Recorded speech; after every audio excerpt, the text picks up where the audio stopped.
Congratulations on your new baby. Here's a gift of $3,400. What? I can't accept that much. It's okay. It's a gift from me. Thanks, Mom. This really helps. Although we were expressing our gratitude, I felt something was off the moment I held the envelope. When I checked inside, there was no money, but something else. I was so mad, I threw the envelope into the trash can. Hey, what are you doing? That's the money Mom gave us. Apologize to her right now. Unaware of what was inside, my husband Ralph scolded me. Would you say the same thing after seeing this? I showed him the contents of the envelope. He trembled and clenched his fists. Mom, don't mock us like this anymore. My name is Brooke. I'm 30 years old and an office worker. Ralph and I have been married for 2 years. We met at a mixer. He was handsome, and I was immediately attracted to him. He seemed interested in me too, and we started dating. He was kind and had a wonderful smile. I was so happy to be with him. Being together always felt relaxing. Our relationship smoothly progressed, and we started living together after a year. We began seriously considering marriage. A year after moving in together, he proposed, and we decided to get married. I had wanted to marry him too, so I was overjoyed when he proposed. We quickly went to greet each other's parents. My parents really liked him. Well, he's very nice and works at a big company, so he made a good impression on them. I was relieved my parents approved of our marriage. Next, we went to his parents' house. I was nervous on the way there. When we arrived, his parents welcomed us. Hello, you must be Brooke. Yes, nice to meet you. Thank you for having me today. No need to be so formal. We're happy to welcome you. My father-in-law, Mark, said this with a kind smile. He's just like Ralph, I thought. Ralph's kindness probably comes from him. Meanwhile, my mother-in-law, Paulina, stood straight, watching me intently. I felt intimidated by her presence. It's typical for mothers-in-law to be strict, I guess. I made sure to be polite. Mark kindly asked various questions, which made it easier for me to talk. But Paulina remained quiet. After we finished our marriage greetings, Ralph and I felt exhausted on the way back. That was stressful. Ralph, your mom is kinda scary.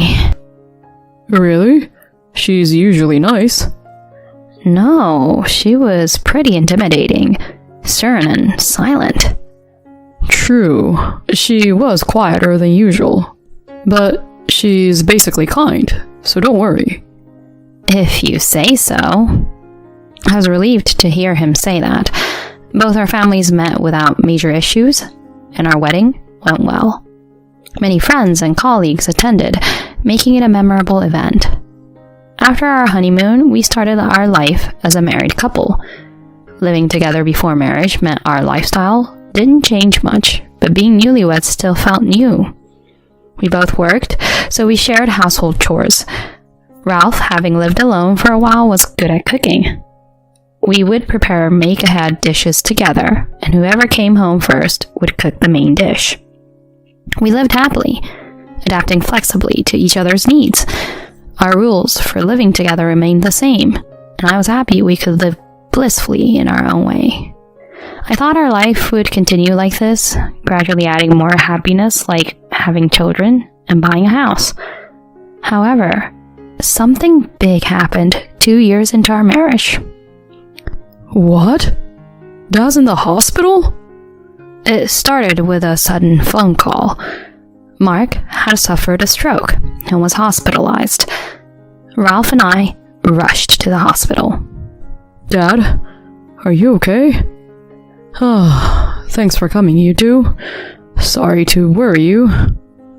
I need to be hospitalized for a while for some tests. I see. Mark, let us know if there's anything we can help with. Thanks. That's sweet of you to say. After chatting in his room, we left. I'm worried about your dad. Yeah, me too. Let's visit him as much as we can. Thanks, Brooke. That means a lot. We visited him between work. The test results revealed he had cancer, with only about a year left to live. We were speechless at the sudden announcement. No, he can't be. Both of us, and especially Paulina, were deeply shocked. And of course, Mark himself must have been devastated. None of us could accept this unexpected turn of events. But we couldn't stay down forever. We had to cherish the remaining days with him. My husband and I decided to visit him every chance we got. He always seemed so happy to see us. We had a good time in his hospital room, listening to his stories. But after about 6 months, he reached the end of his life and passed away.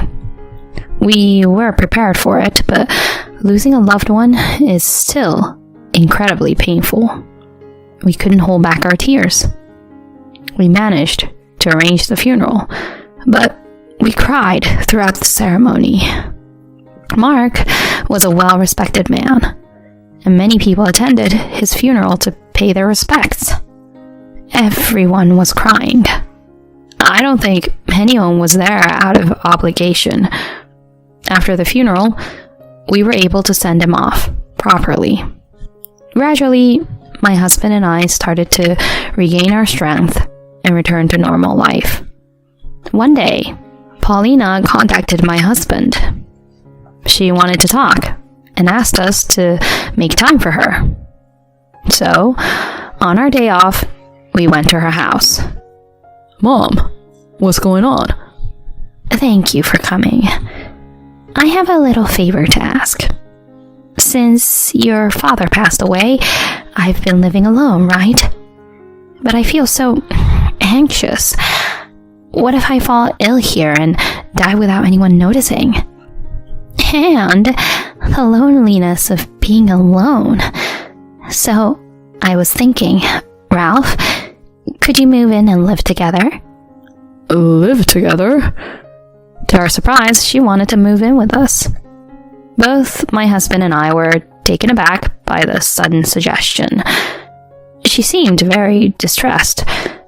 We asked for some time to think about it, and discussed it when we got home.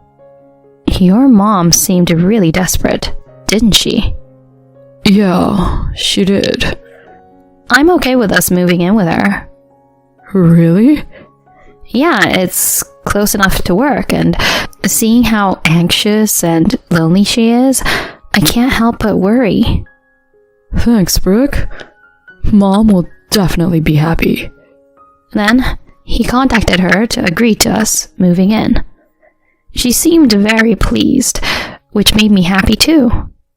We then canceled our apartment lease and moved into her house.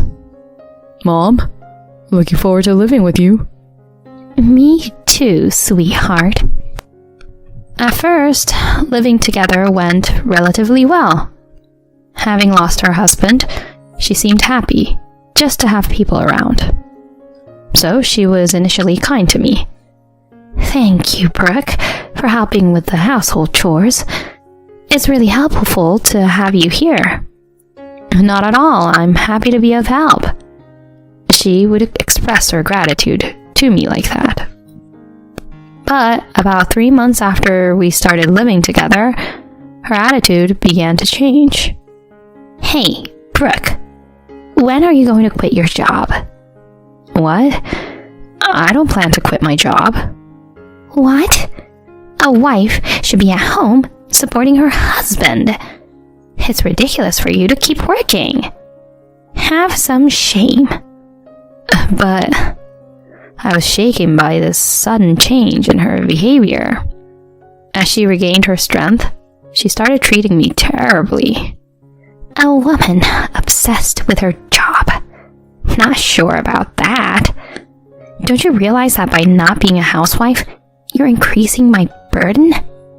I'm sorry. I appreciate that you take the initiative with the household chores. All I could do was apologize, but her harsh treatment continued. When will I see my grandchild? Are you not having kids because you're working? That's something my husband and I are discussing. She was right. We've been saying we want to focus on our careers for now. See, it's people like you who contribute to the declining birth rate. You should be pumping out babies left and right. Why does she have to say it like that? It seemed like she just wanted to blame me, and nothing I said mattered. She always picked times when my husband wasn't around to harass me. She was really mean, and I started to despise her. My husband was increasingly busy with work trips and overtime, so we rarely had time to talk. My mother-in-law took advantage of this and spread rumors about me to the relatives, who believed her since they had known her longer. The relatives sided with her, and they would say things like, "You shouldn't give your mother-in-law such a hard time. Is it that young people today are so self-centered?" Paulina appeared delighted to have everyone on her side. I'm so glad you all support me. I just wish she'd realize her duties as a wife. I found these gatherings unbearable. Another source of distress was my sister-in-law, Maribel.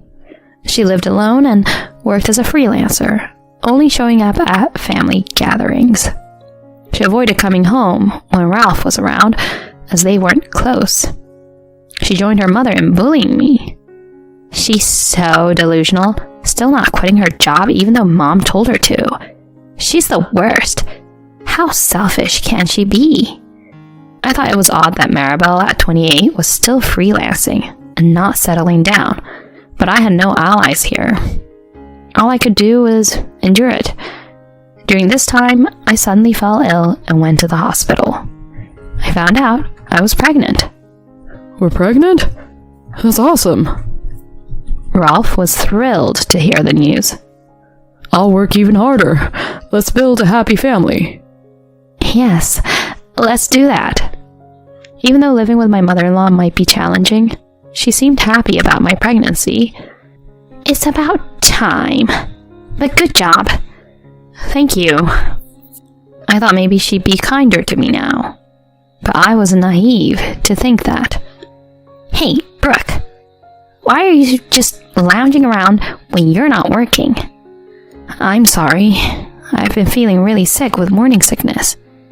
Not my problem. Just do the housework. Laundry, cleaning, and make lunch too. She was harsh, not caring about my condition. But I had to protect my baby and myself, so I didn't do the housework as she demanded, though I did what I could within my limits. She was furious with my attitude and kept berating me. I decided to talk to my husband about going back to my parents' house for the birth. He respected my decision, saying it was best if I thought so. Paulina opposed, but I insisted and went back to my parents' house for the birth. Life there was truly comfortable, and I realized how much stress I had been under from my mother-in-law. Months passed, and I gave birth to a healthy baby girl. Ralph was so moved, he cried with joy. Holding my daughter, I felt emotional and excited about our future life together. However, I felt uneasy when I heard Paulina muttering, "A girl, huh?" After a few days in the hospital, I returned to Paulina's house. My husband took a day off to pick me up. When we arrived, my smiling mother-in-law approached me and said, "Congratulations on your new baby." "Thank you. Here's a gift of $3,400. She handed me an envelope. "What? I can't accept that much." We were shocked. Even if it was a gift, we couldn't accept that much. Ralph also declined, but she insisted. "It's okay. It's a gift from me." I felt compelled to accept. Thanks, Mom. This really helps. "Thank you so much, Paulina." As we were expressing our gratitude, I felt something was off with the envelope when I held it in my hand. It felt too light. She was busy playing with our daughter. I felt something was off and took the chance to open the envelope. Inside, instead of money, there were other things. I was so angry that I threw the envelope into the trash can. Hey, what are you doing? That was the money Mom gave us. He was shocked and looked at me, scolding me. Apologize to her right now. He was angry, not knowing what was inside. Would you say the same thing after seeing this?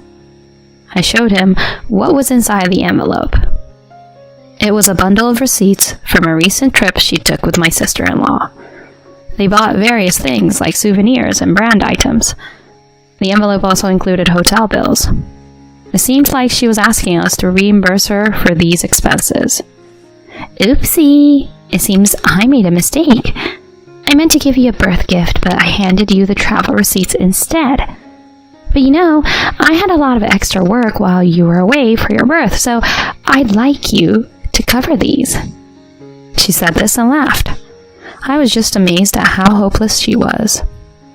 Ralph, trembling with anger and clenching his fists, said, Mom, don't mock us like this anymore. What do you mean, anymore? I know you've been bullying Brooke. What are you talking about? Me bullying Brooke? There's no proof of that. I've been busy with work and couldn't be there for her as much as I wanted, but I sensed she was troubled. But she always said she was fine when I asked, so I decided to install a hidden camera. What? The footage showed you bullying her several times. I collected it as evidence and agreed to let Brooke go back to her parents to prevent further harm. When she returned, I planned to leave the house with her and our daughter. What? You're kidding, right? No, I'm not. Brooke is more important to me than you. Now that we have a daughter, I can't take care of you anymore. Maribel is there, so I'm sure you'll be fine without me. Don't say that. I apologize for being harsh to Brooke. She was panicking. Please, forgive me, Brooke. I'm really sorry. She apologized to me, but I couldn't forgive her anymore. I can't trust you anymore, so you don't need to apologize. I'll use the evidence your son collected to sue you for the emotional distress you've caused. What? Please, tell me you're joking. No, I'm serious. You pushed me to my limit. She slumped in defeat. My husband and I packed our belongings, left the house with our daughter, and put our stuff temporarily at my parents' house. We then rented a new place and moved in, cutting off all contact with my mother-in-law and making sure she didn't know where we were. We sent a formal notice and sued her for damages. When Maribel called my husband, furious, he told her she would also be sued, and she went silent. We stopped attending family gatherings. However, a kind relative who had always been nice to me secretly contacted me and told me that my mother-in-law and sister-in-law, faced with the lawsuit, were now asking relatives for money. The relatives quickly distanced themselves from them. The two, known for their wasteful habits, had quickly squandered my father-in-law's inheritance and were now trapped in a cycle of debt and overspending. They were desperately working part-time jobs to repay their debts, but their spending habits only increased their debts. Serves them right. In contrast, my husband and I were happily living together, watching our daughter grow. From now on, I'm going to talk to my husband immediately if something comes up and make sure we face problems together as a couple.